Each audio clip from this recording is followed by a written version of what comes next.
Prince Harry might have made the decision to step away from the royal family, but his relationship with the Queen remained close until the end. Throughout all the turmoil that surrounded Harry and wife Meghan Markle's departure from royal life, which has led to major rifts with other family members, including King Charles and Prince William, Harry was said to have kept up relations with his grandmother until her passing. She was known to be especially protective of Harry and his brother, something that was immediately evident following the death of their mother in 1997. The young siblings were staying at Balmoral, the royal family's Scottish estate, when they learned of their mother's death, and the Queen chose to stay with her grandsons in Scotland, despite the fact her decision was met with controversy at the time.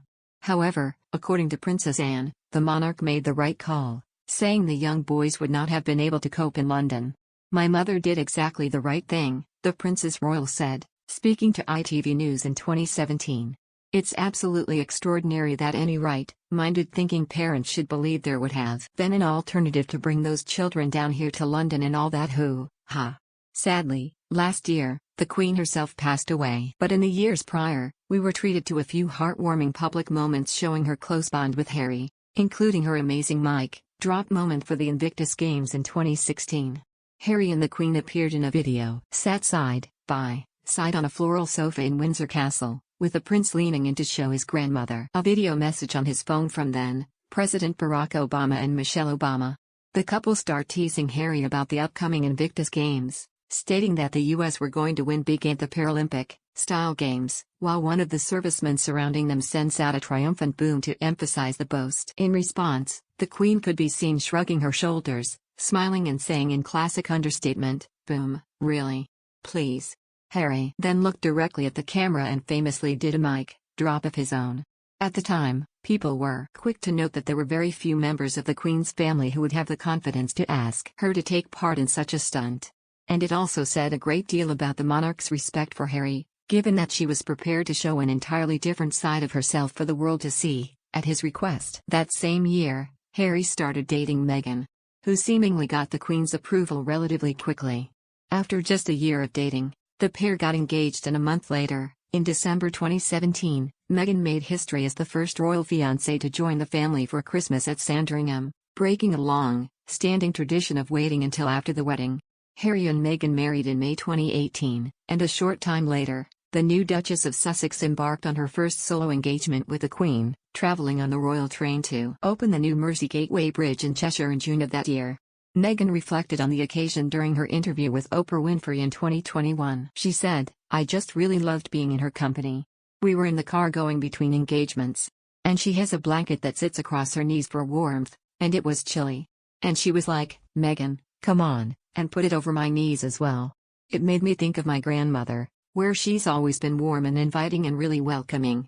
In January 2020, the couple made the shock announcement that they were stepping back as senior royals. While the news must have been hugely upsetting to the Queen, she responded with a supportive message that read, "My family and I are entirely supportive of Harry and Meghan's desire to create a new life as a young family. Although we would have preferred them to remain full-time working members of the royal family, we respect and understand their wish to live a more independent life as a family while remaining a valued part of my family." She continued to express her love for Harry, Meghan, and their son in a statement released a few days later, writing, "Harry, Meghan, and Archie will always be much loved members of my family.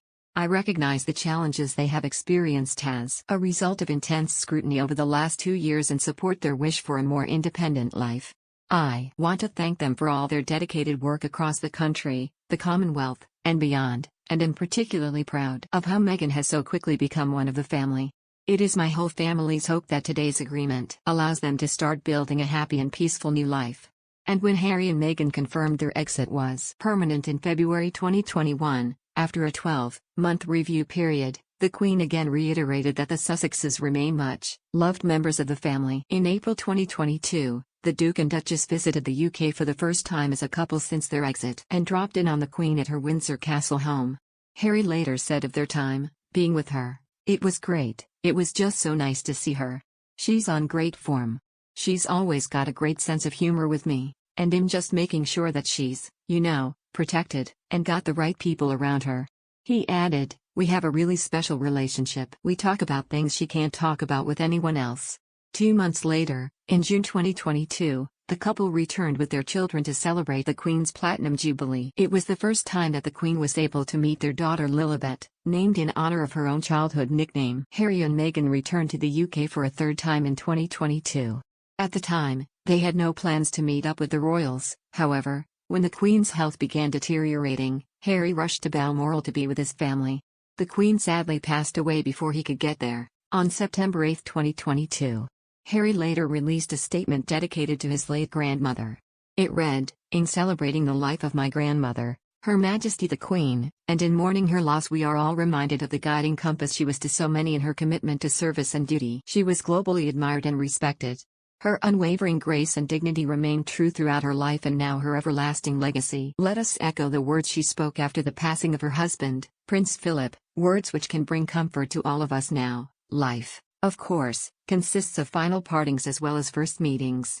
Granny, while this final parting brings us great sadness, I am forever grateful for all of our first meetings, from my earliest childhood memories with you, to meeting you for the first time as my commander-in-chief, to the first moment you met my darling wife and hugged your beloved great-grandchildren. I cherish these times shared with you, and the many other special moments in between. You are already sorely missed, not just by us, but by the world over. And as it comes to first meetings, we now honor my father in his new role as King Charles III. He concluded, "Thank you for your commitment to service. Thank you for your sound advice. Thank you for your infectious smile. We, too, smile knowing that you and Grandpa are reunited now, and both together in peace."